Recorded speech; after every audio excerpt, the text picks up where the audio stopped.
It is time for an album review. A couple days ago, I asked you guys on Instagram to recommend me an album that I should review. So you guys gave me some wicked answers.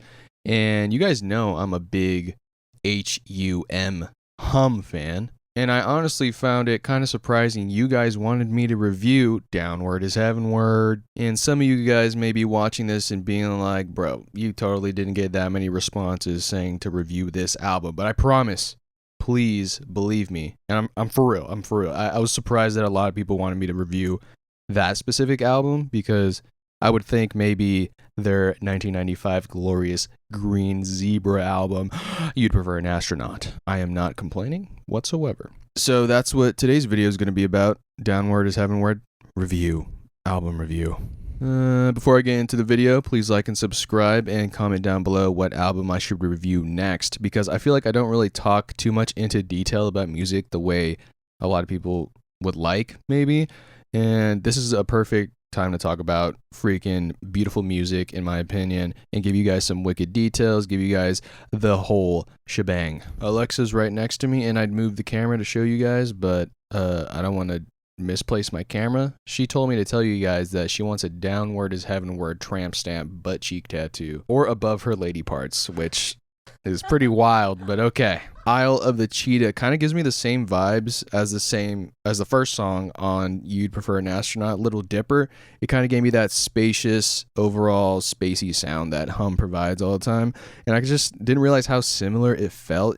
It's kind of different within the melodies because I feel like the Little Dipper is kind of better than Isle of the Cheetah, but I still feel like Isle of the Cheetah is gas and very underrated in terms of talking about Hum's best songs ever. That was something I noticed, and I thought I'd share that detail with you guys. And honestly, bro, I feel like the top end stuff on this Downward is Heavenward album is so amazing. And sometimes people don't think that this album is in the same light as You'd Prefer an Astronaut, but I think people are wrong when they say that. I really do. Because there's not that many songs on You Prefer an Astronaut that are as good as Green to Me, or even If You Are to Bloom, or even the riff to Dreamboat. A while ago, I wasn't really into the song Coming Home, but I've come around on that song, and I feel like that's a top tier song as well. So there's just so much on here, and so I guess there's a lot of songs on here that would beat out most of the songs on You'd Prefer an Astronaut. Now, the theme of this album, I don't know, but if I were to guess, the album is, a leaf and it's blue, and I get an underwater vibe within this album when I was listening to it, and there's some underwater-like vocals in there that I just thought were very interesting and fun, and the riffs are always teetering between spacious and being ocean-oriented, and that sounds kind of stupid, but I don't know, man, I just get that type of scenery whenever I'm listening to this album.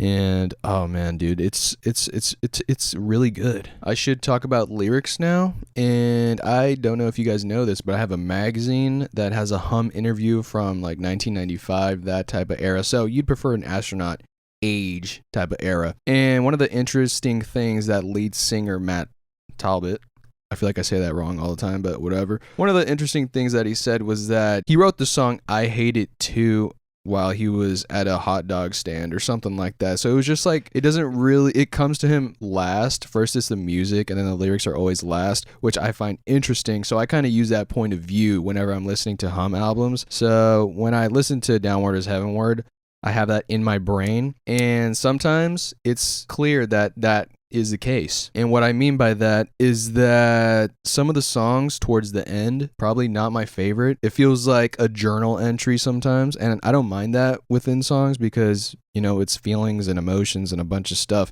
but it kind of drags towards the end. And I want to say that happens like the last two songs. Those are probably my only complaints within this album, and maybe I have to listen to this album more and more to understand more and more to get that whole entire vibe. But I feel like I've listened to this album enough to say that. That being said, I feel like this mastermind of a singer-songwriter, Matt Talbot, he is literally at the top of his game in some of these songs like Green to Me, If You Are to Bloom, the whole acoustic beginning to that one song, and then just talking about his significant other, I'm assuming, is really relatable. And that's what I really love about Hum, because at the end of the day, a lot of people really say I overrate them, but I feel like if you get it, you get it. If you've been in those situations where it's like relationship stuff, honestly, just being a guy, that's kind of what I think about whenever I listen to Hum. There's just like a bunch of just random stuff going on. That's what I'm trying to say, that it's just very relatable type of lyricism in there, and it's top tier lyricism. I'd say some of the best songwriting,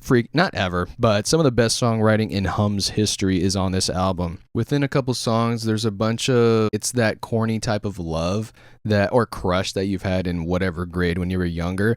And I get this vibe of the singer Matt Talbot just having this boombox outside of his girlfriend's house or something. That's literally the vibe I get with some of the songs on here.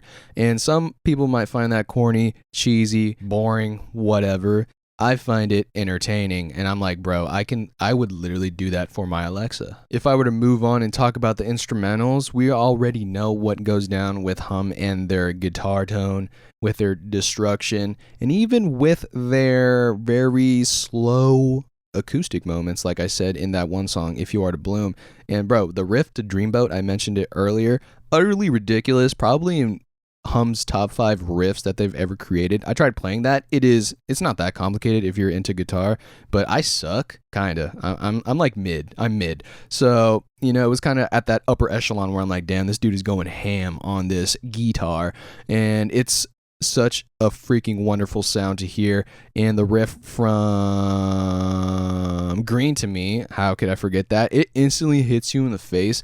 And the beauty about that song is it literally sounds like the album cover. It feels like, when did this release? 1998, whatever. It smells like that summer air.